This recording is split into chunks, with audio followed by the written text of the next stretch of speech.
fellow ministers, distinguished guests, ladies and gentlemen. I'm delighted to be back in Egypt to attend this second meeting of AMED. On behalf of the Singapore delegation, I thank and congratulate Minister Al-Gate and the good officers of the Egyptian Foreign Ministry for the excellent arrangements. Singapore treasures its friendship with Egypt, which goes back to the days of President Gamal Abdel Nasser and Prime Minister Lee Kuan Yew.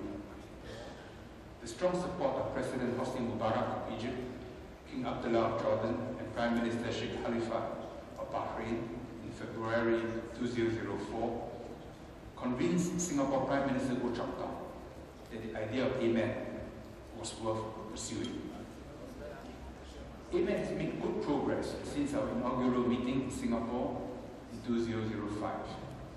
It is helping to revive the historical relationship between two ancient regions, once linked by the overland and maritime Silk routes. With the center of gravity of the world economy returning to Asia in this century, the connections between the Middle East and Asia will multiply in the coming years. They will not only be economic, but political and cultural as well. This re-encounter of Asia and the Middle East is of historic significance. In the new age of globalization, countries and regions once belonging to different European empires are rediscovering one another. I remember how the ice quickly broke once we got to know one another during the first AMED meeting in Singapore. By the time we bade each other farewell at a dinner in Singapore's Arab Quarter, the sense of closeness and camaraderie was felt by everybody. At the Singapore meeting, we established 3 working groups based on the 3 pillars of AMED as a first step forward. Among the number of projects that have been started, let me highlight 2.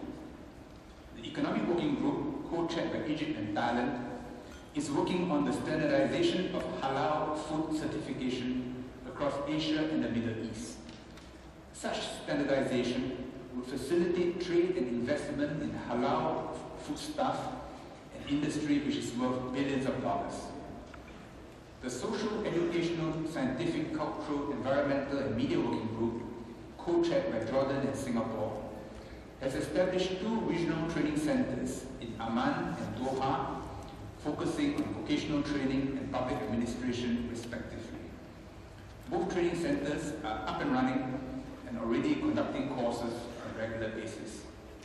These are simple but practical projects which bring immediate benefits to our people. Singapore will organize, especially for AMED members, 3 new training courses on aviation security, port management, and intellectual property protection under the Singapore Cooperation Program. Singapore will also organize an AMED Media Roundtable in 2009, bringing together senior Asian and Middle Eastern editors for a discussion on how our media organizations can work better together. For too long, we've depended too much on the Western media for news about each other's regions. It will be good for our editors and journalists to establish direct links to one another. Since the first AMED meeting, we've invited groups of journalists from the Middle East to visit Singapore and other parts of Southeast Asia. The interactions between Asia and the Middle East are growing rapidly.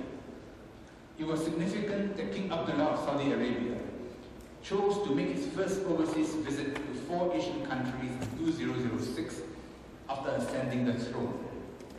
This sent a clear signal of Asia's rising importance to the Middle East, which is increasingly reflected in the economic numbers. Propelled by the re-emergence of China and India on the global stage, Asia has become the fastest growing region in the world.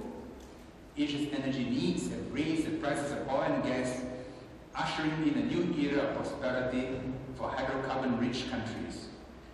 Direct and portfolio investments by countries in the Middle East and Asia have grown dramatically in recent years.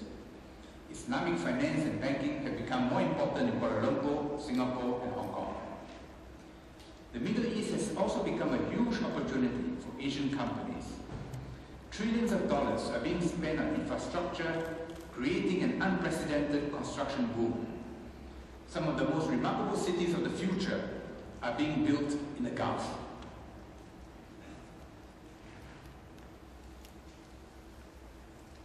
In all sectors and professions, Asians are contributing to this amazing transformation.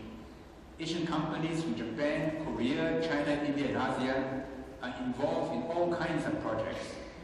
South Asians play a big role providing essential manpower from high-level managers and professionals down to manual workers.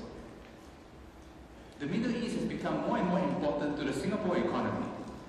From 2004 to 2007, our bilateral trade with the Middle East shot up by over 50% to reach some $35 billion last year. Two-way trade and investment will receive a further boost when the recently negotiated GCC Singapore Free Trade Agreement comes into force. We hope that this will be followed by a free trade agreement between ASEAN and the GCC. In fact, both the countries of ASEAN and the GCC have agreed to hold the first meeting of foreign ministers this year.